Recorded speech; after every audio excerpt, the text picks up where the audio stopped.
Buenas noches, compañeros. Buenas noches. Noches. Buenas noches.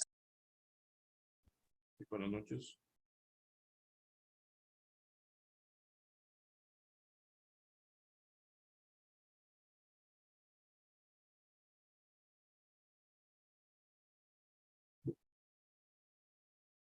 Muy buenas.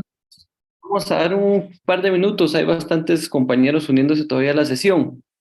Entonces, en 2 minutos vamos a iniciar con la clase. Oye, bienvenidos, mis amigos. Gracias, Liz. Muchas gracias, licenciado.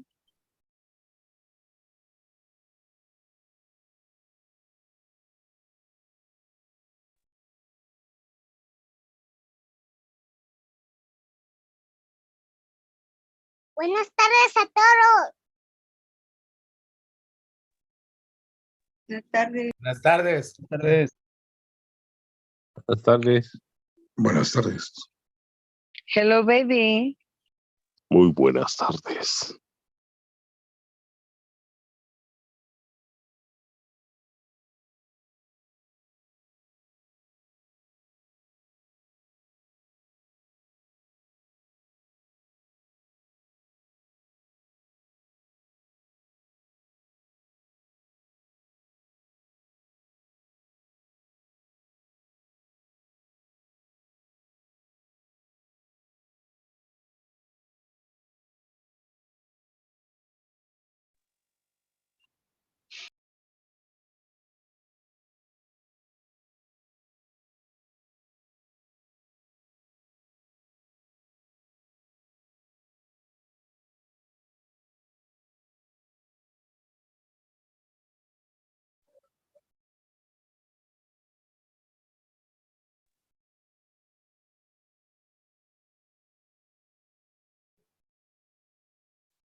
Muy bien, mis amigos, muy buenas noches.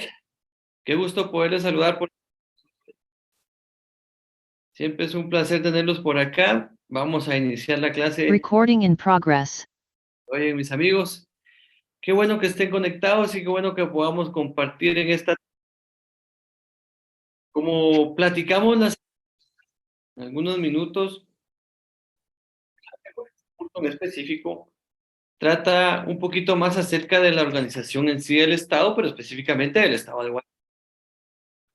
En el curso anterior, en el curso de Derecho Administrativo 1, ustedes pudieron conocer un poco desde el derecho administrativo, ¿verdad? De cómo surge, de cómo evolucionó, de cómo se desarrolló, de algunas maneras en las cuales se desarrolla, se organiza la administración, el Estado en general, de los órganos administrativos,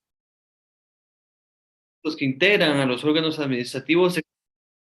En términos generales, esto fue lo que ustedes vieron en su curso 1. Ahora, en este curso de Derecho Administrativo, entrar un poquito más de lleno a conocer órganos administrativos de la administración pública Guatemala. Bien, mis amigos, por ahí hace algunos minutos les compartimos un pequeño material que elaboró hace algunos años para impartir este curso. Realmente, este material, como mención en la clase anterior, es el resumen de la teoría pura del derecho administrativo. La semana pasada me consultaba por ahí alguien qué libro podría recomendar yo para administrativo. Realmente la bibliografía que nos sugieren a nosotros, el libro que más adopta el curso es el libro del doctor Hugo Calderón. Ojo, no les compren, no les estoy diciendo que lo compren. Si ustedes tienen la posibilidad, háganlo para su biblioteca y créanme que la biblioteca es muy importante y muy valiosa, ¿verdad? ¿Verdad? Es muy importante y muy valiosa. ¿Cómo estamos, mis amigos? Si se me escucha, no sé si estamos bien, cuéntenme, confirmen. Se entrecorta la llamada, licenciado. Sí, licenciado, se le corta un poco cuando está hablando. Se corta. Así es, así es. Entonces la señal, oye. Denme un momento. Muy poco líquido, sí se le entrecorta. Muy bien.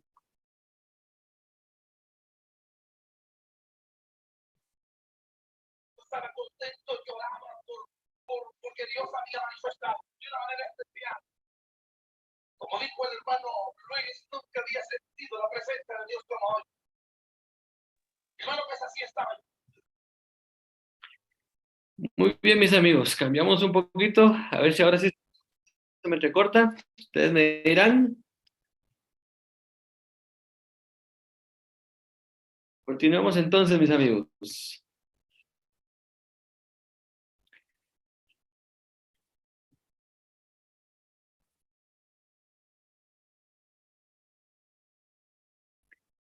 Bien, como les comentaba, la bibliografía que nos sugieren a nosotros en el proyecto es amplia. Sin embargo, el texto que más ad hoc se encuentra a este curso es el texto del doctor Hugo Calderón, Derecho Administrativo 2 del doctor. Como les digo, no les estoy diciendo que lo compren.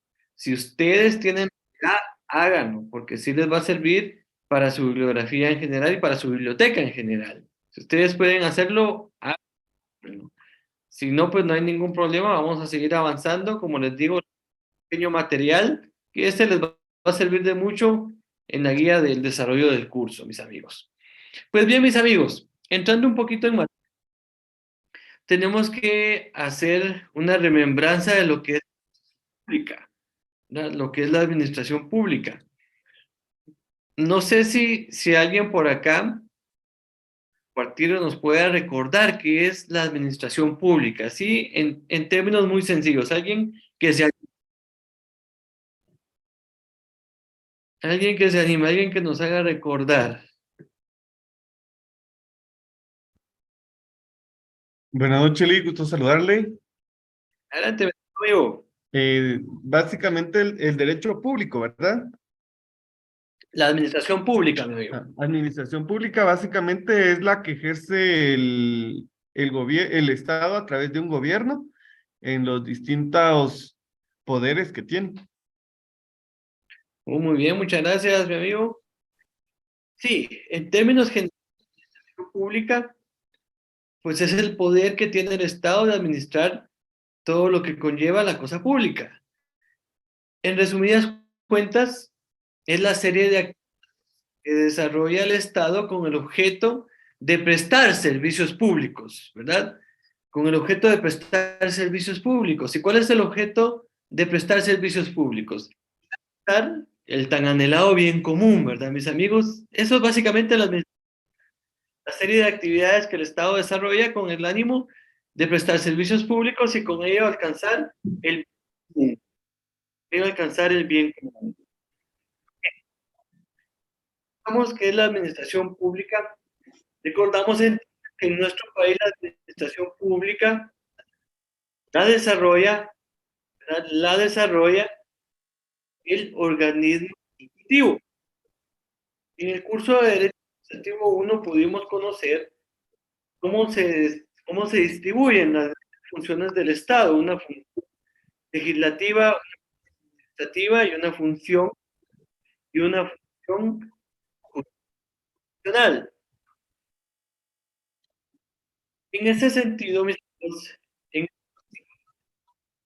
tenemos que enfocarnos ahora un poquito más en el tema de la función ejecutiva o la función administradora del Estado, el organismo ejecutivo. ¿Verdad? Se recordarán ustedes que el organismo es el que se encarga de administrar todos los recursos, los servicios públicos, y con ello, ¿verdad? Y con ello, pues seguir, prestar servicios públicos y tratar de mejorar de los individuos o de los habitantes de su sociedad. Me comentan que se sigue entrecortando un poco. Voy a tratar de mejorar la señal. Oigan, denme un segundo.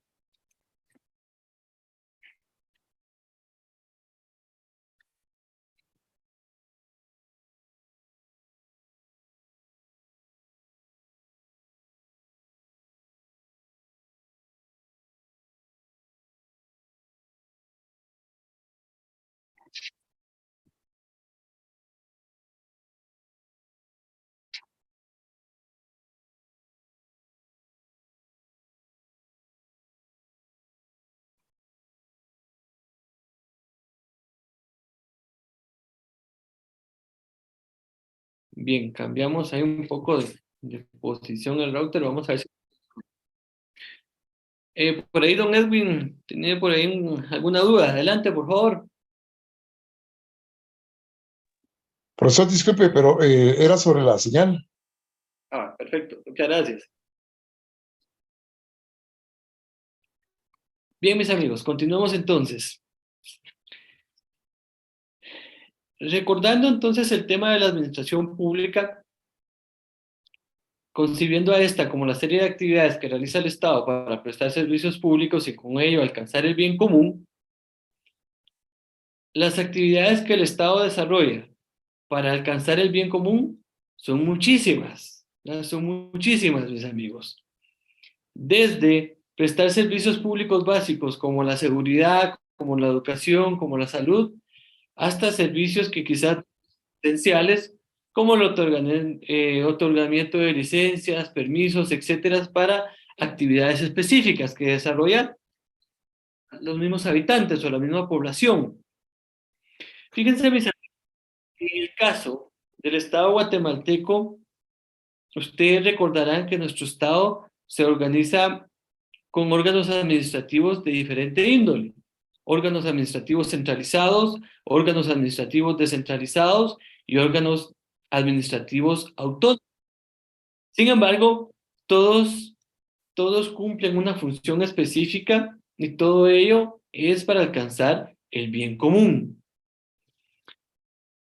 El ámbito jurídico, ¿verdad? El ámbito jurídico en el cual el Estado desarrolla sus actividades, se refiere en sí, ¿verdad? Se refiere en sí a la legislación que le es el Estado como tal para poder desarrollar sus actividades.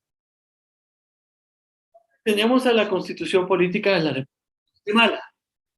Por ahí hace algunos minutos también les compartimos que es importante la Constitución Política de la República de Guatemala porque la estaremos usando constantemente en el desarrollo del curso y nos servirá para que ustedes pues vayan marcando algunos fundamentos legales que son importantes y que en algunos casos pues para el tema de su examen, ¿verdad? Así que márquenos porque seguramente nos va a servir para su examen algunos tips y algunos chivos que vamos a ir marcando en nuestra Constitución y en algunas otras leyes que vamos a ir conociendo.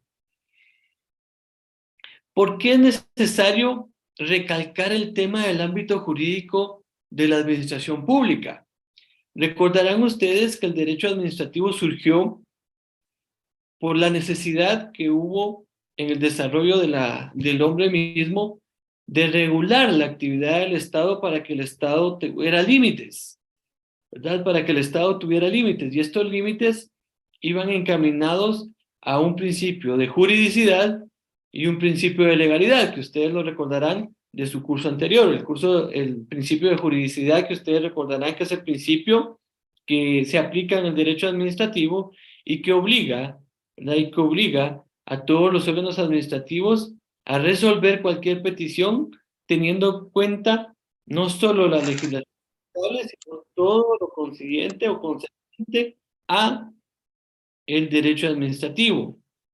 Refiérase a doctrina, a artículos, etcétera, ¿verdad? Que sean aplicables a el derecho administrativo como tal.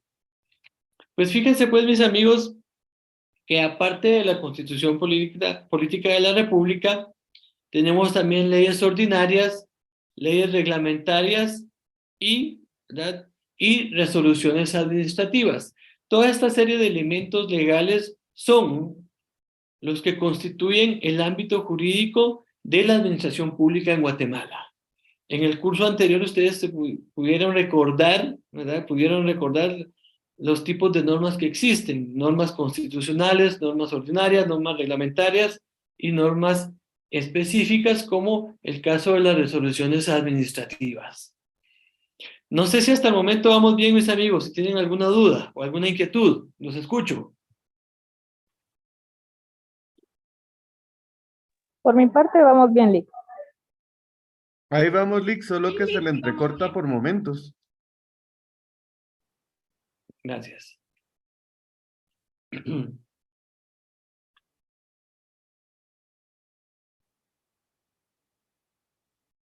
Muy bien, vamos a continuar entonces, mis amigos. Para conocer un poco más el tema de la administración pública guatemalteca, es necesario que conozcamos al Estado guatemalteco. La mayoría, bueno, no la mayoría, todos los estados tienen una forma de organización, tienen un sistema de gobierno, ¿verdad? Y en el caso de nuestro país específicamente tenemos un sistema de gobierno que entrelaza varios elementos. Pero en síntesis, ¿verdad? En resumidas cuentas, tenemos un sistema de gobierno republicano, democrático, representativo. Por supuesto que la teoría del Estado, que ustedes recordarán su curso de teoría del Estado allá en un lejano ya segundo año, ¿verdad? En un tercer semestre, cuando ustedes vieron este curso de teoría del Estado, recordarán que existen mucho más formas de gobierno, con mucho más elementos, pero para el caso del derecho administrativo, para el curso que estamos hablando ahora, es necesario que hagamos énfasis en los elementos más sencillos o más simples para que comprendamos de mejor manera la forma de organización de nuestro Estado, nuestro sistema de gobierno, ¿verdad? Nuestro sistema de gobierno.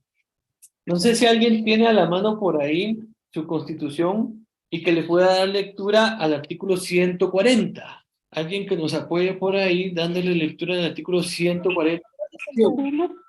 El artículo 140, Estado de Guatemala. Guatemala es un estado libre, independiente y soberano, organizado para garantizar a sus habitantes el goce de sus derechos y de sus libertades. Su sistema de gobierno es republicano, democrático y representativo. Muchas gracias, estimada Ale. Pues bien, como nos damos cuenta, mis amigos, desde la misma concepción de la Constitución, nos establece que nuestro sistema de gobierno es republicano, democrático y representativo. No nos podemos perder, por supuesto, como les explicaba. La teoría del Estado desarrolla muchos más elementos, libros completos de cada uno de estos elementos, pero nosotros nos vamos a centrar en estos tres que son los que la misma Constitución nos están enseñando.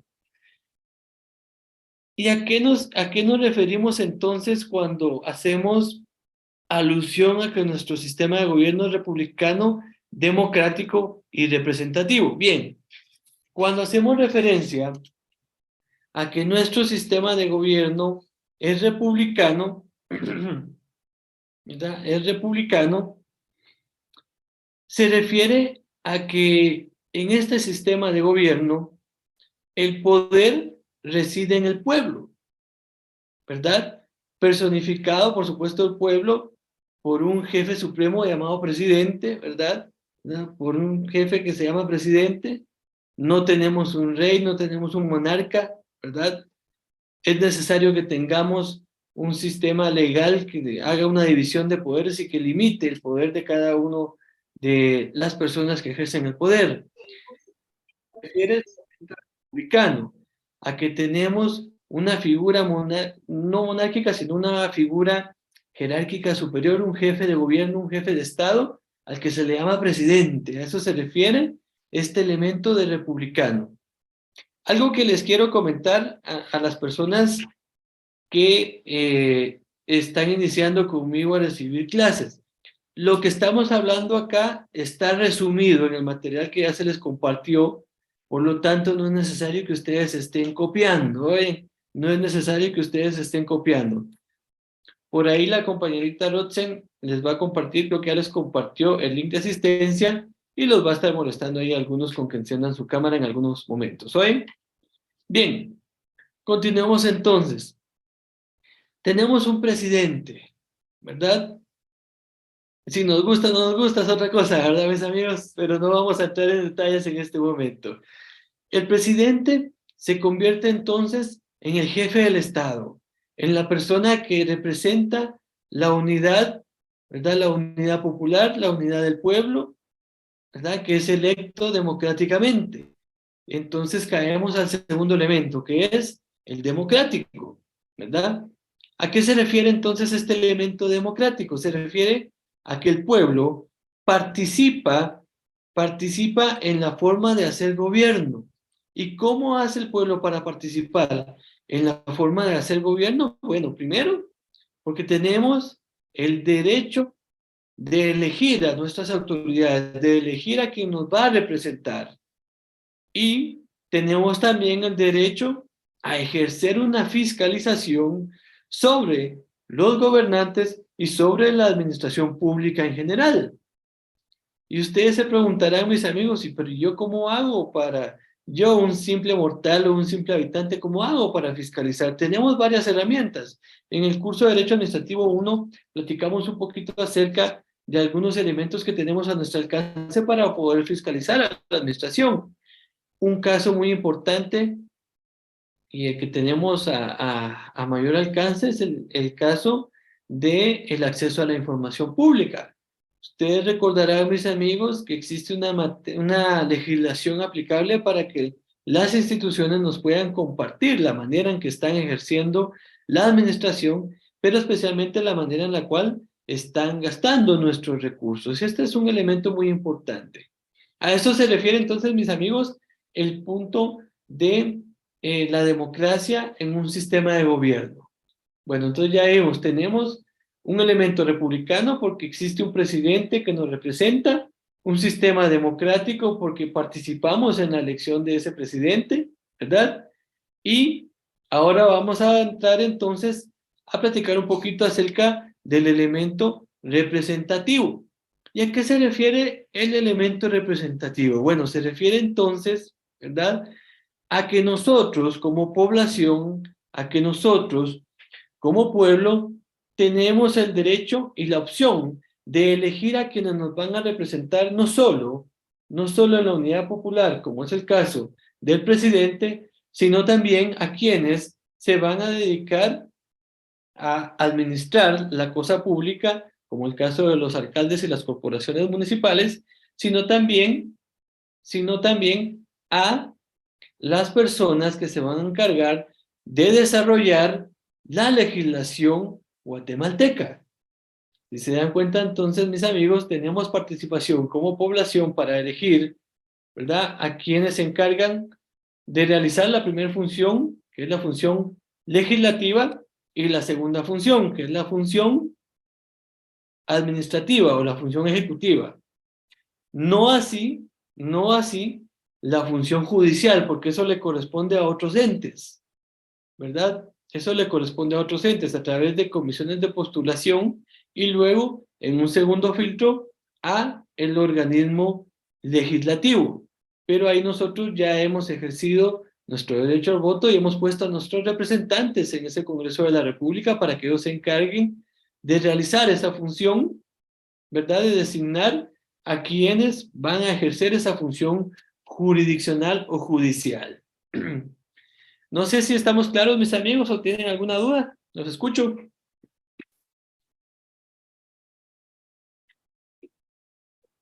Vamos bien, Lick, gracias. Vamos bien, Lick. Perfecto, perfecto, mis amigos. Pues bien. Licenciado, disculpe. Espérate. Mi duda no es sobre la clase, sino que es sobre la asistencia, que el link dice que es de la sección E. No sé si igual lo llenamos o se equivocaron. Lick, ya se arregló eso, no se preocupen, chicos. Ahí les puse en el chat que ya se arregló. Fue un error de tecla. Ah, muy bien, disculpe, no había visto el chat. Gracias. Gracias. Muchas Perdón, Lick, la interrupción, Lick.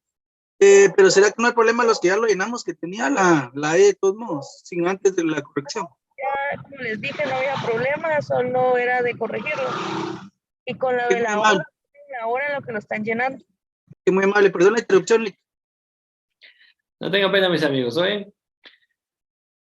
Pues bien, mis amigos, vamos a platicar un poquito acerca ya del primer órgano administrativo y vamos a entrar a conocer un poco el organismo ejecutivo. Cuando hablamos de organismo ejecutivo, lo primero que se nos viene a la mente es el presidente de la República, indudablemente, ¿verdad, mis amigos? Es el órgano administrativo de mayor jerarquía dentro del organismo ejecutivo y por ello es que se nos viene a la mente, ¿verdad?, de inmediato la presidencia de la República. Fíjense, mis amigos, que la presidencia de la República es el órgano administrativo que ocupa la más alta cúspide dentro de la escala jerárquica de la administración pública o centralizada en nuestro país, ¿verdad? Su máxima autoridad, por supuesto, que es el presidente de la República. Es importante, mis amigos, que tengamos muy en cuenta que la presidencia de la República es la más alta autoridad u órgano administrativo dentro de la administración centralizada. Dentro de la administración centralizada. ¿A qué nos referimos con esto? Nos referimos a que va a ser el órgano administrativo más alto dentro de todo el organismo ejecutivo.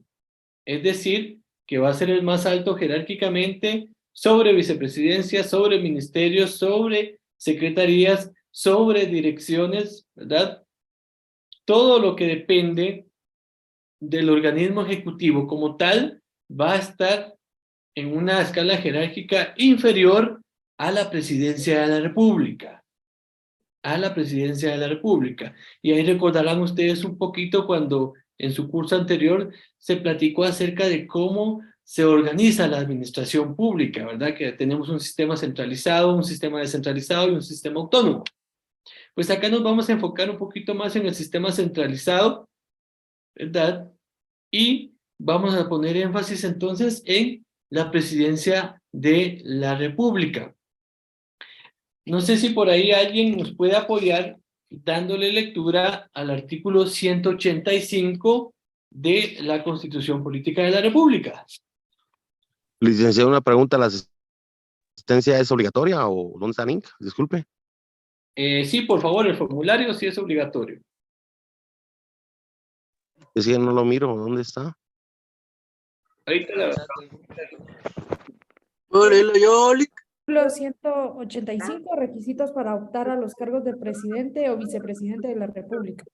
Podrán optar a cargo de presidente o vicepresidente de la República los guatemaltecos de origen que sean ciudadanos en ejercicio y mayores de 40 años. Muchas gracias. Muchas gracias. Vean, mis amigos, la verdad es que se escucha bien sencillo quién puede optar a ser presidente o vicepresidente de la República, ¿verdad? Guatemaltecos de origen, ciudadanos en ejercicio y mayores de 40 años.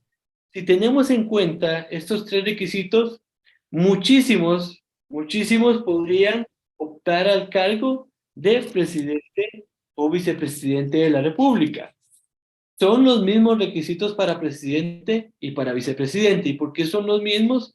Porque ustedes recordarán que en caso de ausencia del presidente, quien es el designado legalmente para cubrirlo, para representarlo, es el vicepresidente de la República. Por lo tanto, pues el vicepresidente también debe de cumplir con los mismos requisitos, ¿verdad?, que se necesitan para poder ser presidente de la República.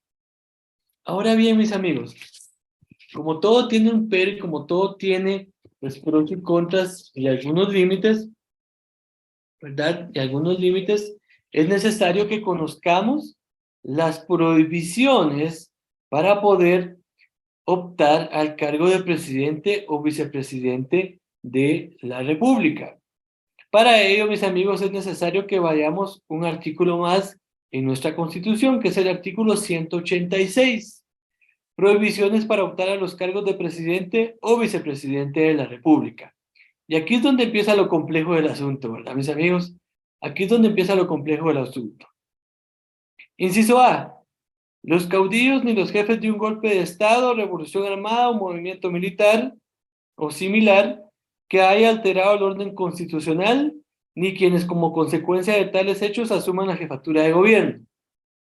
Esto ya descarta, ¿verdad? Esto ya descarta a algunos ciudadanos que posiblemente en épocas anteriores en nuestro país pudieron haber cometido pues algunos actos o actividades que modificaron el sistema de gobierno en algún lapso de tiempo en nuestro país, ¿verdad? En nuestro país.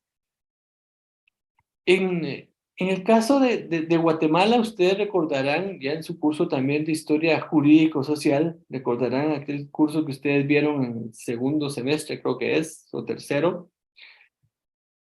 que nuestro país se ha caracterizado porque antes de 1985, que entrara en vigencia la actual Constitución, todo se desarrollaba en base a golpes de Estado, a movimientos armados que hacían que se cambiara el poder.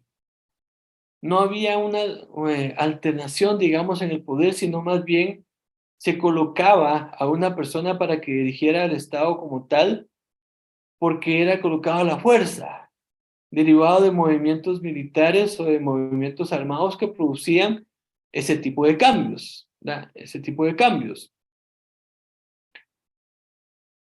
Es importante, mis amigos, hacer mención a esto, porque si hacemos cuentas, la Constitución actual es de mediados de los 80 del siglo anterior, ya hace aproximadamente 35 o 36 años, y en estos tiempos ya son pocas las personas que participaron o que pudieron haber participado en este tipo de movimientos y que pueden optar al cargo de presidente en esta actualidad.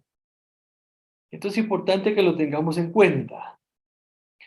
El inciso B del artículo 186 nos explica: la persona que ejerza la presidencia o vicepresidencia de la República cuando se haga la elección para dicho cargo, o que la hubiera ejercido durante cualquier tiempo dentro del periodo presidencial en que se celebren las elecciones. Esto quiere decir que los actuales gobernantes, presidente y vicepresidente, no pueden optar al cargo de presidente de la República para un periodo posterior, y tampoco aquellos que hayan ejercido la presidencia en algún tiempo durante el periodo en el cual se va a realizar la elección. Un ejemplo claro de esto, mis amigos, de alguien que haya ejercido la presidencia durante solo algún lapso de tiempo durante el periodo en el cual se está realizando la elección, es el caso del doctor Alejandro Maldonado Aguirre. Ustedes recordarán que cuando se dio la renuncia del presidente Otto Pérez Molina, bueno, primero renunció la vicepresidenta Roxana Valdetti, asumió Alejandro Maldonado como vicepresidente, renunció Otto Pérez Molina y asumió Alejandro Maldonado Aguirre como presidente. Él automáticamente ya estaba descartado, ¿verdad? Él automáticamente ya estaba descartado para poder participar en la elección para presidente posterior, porque había ejercido ya la presidencia durante un periodo de tiempo, durante el periodo en el cual se estaba desarrollando la elección. El siguiente inciso, mis amigos, el inciso C. Los parientes dentro del cuarto grado de consanguinidad y segundo de afinidad del presidente o vicepresidente de la República, cuando este último se encuentre ejerciendo la presidencia, y los de las personas a los que se refiere el inciso primero de este artículo. Bueno, este inciso, mis amigos, las primeras líneas, pues, creo que son claras y son sencillas. Quienes están ejerciendo el poder, los hijos o los parientes cercanos de quienes están ejerciendo el poder no pueden optar a ser presidente o vicepresidente de la República. ¿Y por qué? Se podría dar, ¿verdad, mis amigos? Se podría dar, en lugar de ser electo, sea heredado. Y lo que se trata de evitar en un sistema como el que tenemos nosotros es de que en determinado momento esto se pueda convertir en una especie de monarquía, o que se le den algunos tintes de monarquía. A esto se refiere cuando se establece esta prohibición, ¿verdad? Cuando se establece esta prohibición de que los parientes cercanos al presidente, ¿verdad?, o vicepresidente, pues tengan esta prohibición. La segunda parte de este inciso quizás es la más compleja, perdón. Y se refiere a que los parientes, ¿verdad?, que los parientes cercanos del presidente o vicepresidente, de aquellas personas que hayan ejercido el poder, ¿verdad?, derivado de un movimiento armado, tampoco pueden optar a llegar a ser presidentes o vicepresidentes de la República, ¿verdad? Pues bien, esta parte creo que ha dado discusión, ¿verdad?, especialmente en la temporalidad a la cual se aplica este inciso o esta parte de este inciso. Como comentábamos anteriormente, nuestra Constitución pues tiene ya más de 35 años de estar en vigencia. Tenemos quizás todavía un poquito de traumas o un poquito de conflicto con los movimientos que se dieron antes del periodo constitucional en nuestro país, y esto nos hace pues ponerle ciertos límites al ejercicio del poder público, y por ello es de que se estableció este inciso para limitar la participación de algunas personas por el temor de que se pudieran convertir o que pudieran regresar tiempos pasados a esta era actual en nuestro país, a esta era democrática. Mis amigos, es quizás un poco más sencillo. El que hubiese sido ministro de Estado durante cualquier tiempo en los últimos 6 meses antes de la fecha de la convocatoria de elecciones. Por eso ustedes miran de que antes de que se convoque a elecciones, pues renuncian muchos ministros, porque muchos de ellos tienen aspiraciones o tienen pues la intención de participar como candidatos a presidente o vicepresidente, y por ello pues es que renuncian con un tiempo de anticipación para poder participar y caer dentro de esta prohibición.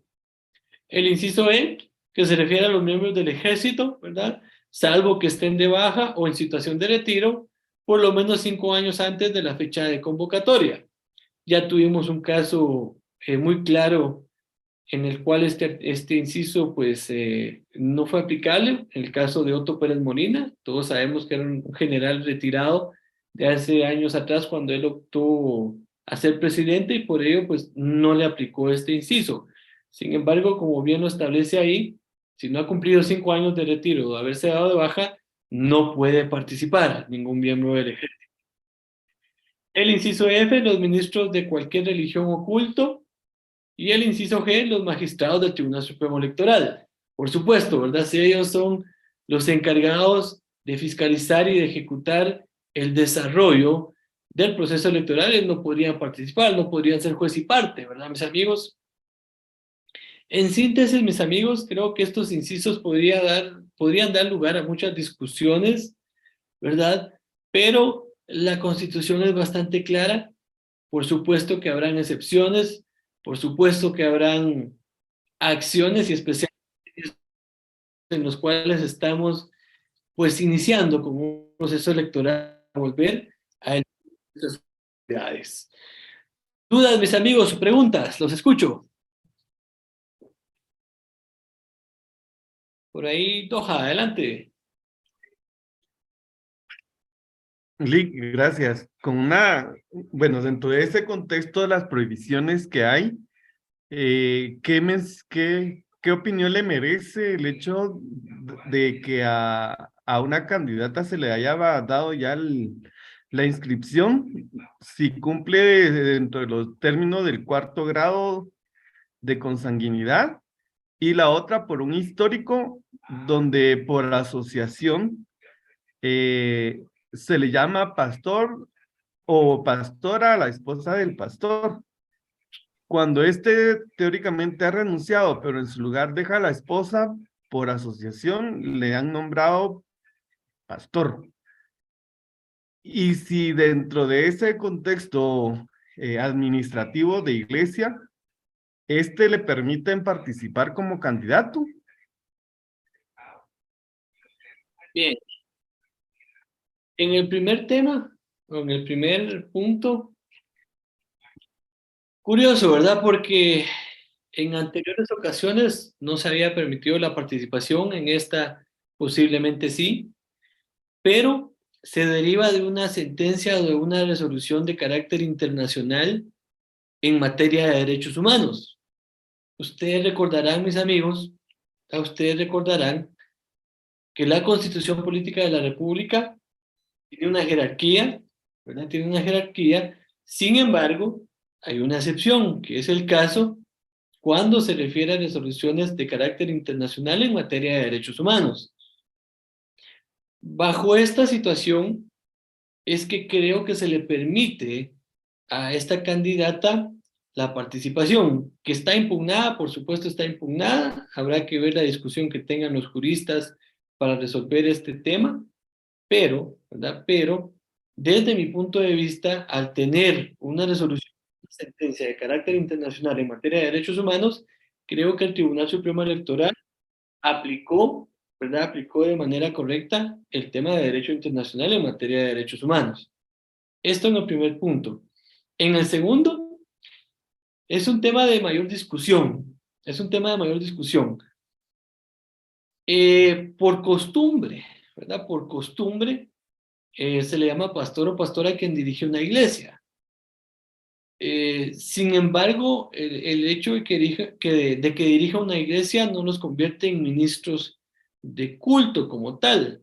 Existen una serie de requisitos que tienen que cumplir para poderse considerar como tales. Lo otro es que sí existe la opción a renunciar a este cargo, porque no es un cargo que sea, pues digamos, a perpetuidad, como ya se dio en anteriores ocasiones cuando participó, recuerdo que fue Harold Caballeros, que se le permitió participar. porque él hizo precisamente este procedimiento, un procedimiento administrativo en el cual renunciaba a ser ministro de culto o pastor, y con ello, pues, evitó caer en esta prohibición. Evitó caer en esta prohibición. ¿Más dudas, mis amigos? ¿Más preguntas? Tenemos un par de minutos todavía.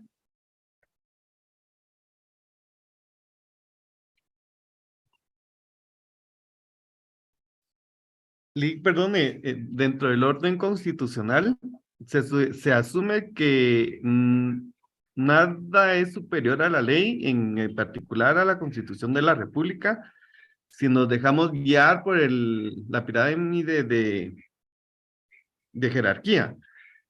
Y los convenios internacionales están relativamente abajo de la Constitución. Entonces, si dentro de esa parte doctrinaria y en la realidad, ¿por qué diverge tanto?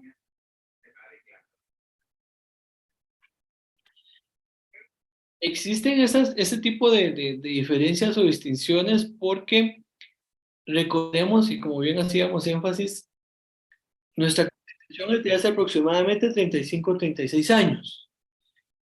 La materia de derechos humanos es una materia que viene evolucionando constantemente, que viene cambiando constantemente. Cada 5, cada 10 años hay hay nuevos preceptos, hay nuevas jurisprudencias de carácter internacional que hacen que se vaya desarrollando de manera más amplia. Y nuestra Constitución se ha venido quedando un poquito, digamos, atrasada en ese sentido, porque no ha sufrido las modificaciones que quizás se consideren convenientes a desarrollar el tema de derechos humanos con mayor amplitud. Hay otra, y quizás por momentos consideramos que se contradicen, pero realmente cuando una materia ya ha superado a otra, lo que nos queda a nosotros como conocedores del derecho es que ha desarrollado de mejor manera el derecho. Gracias, Lick, muy amable. ¿Alguien?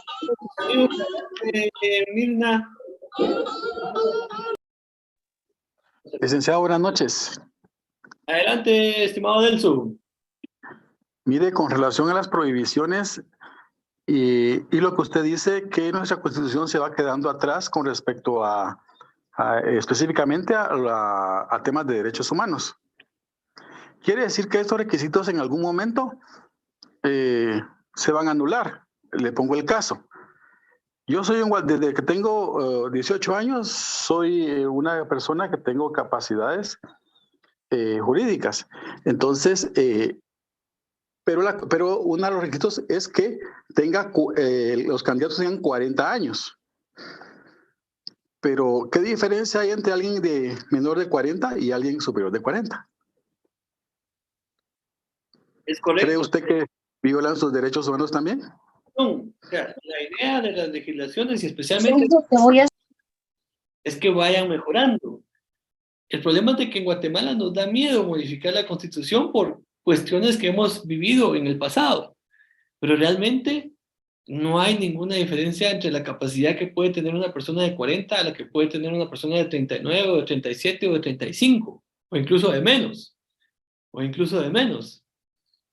Pero, como les digo, pues ha quedado un poquito ya atrasada nuestra Constitución y nuestra sociedad tiene miedo, tiene mucho miedo de entrarle a modificar este tipo de aspectos.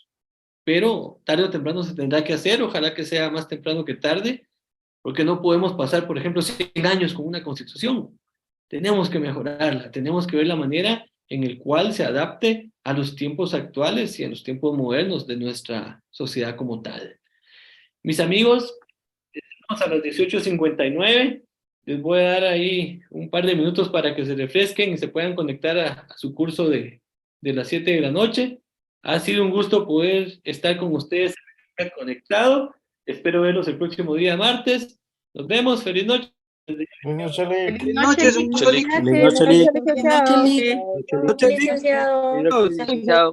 Buenas noches, se cuida. Feliz noche, licenciado. Love you, Muchas gracias.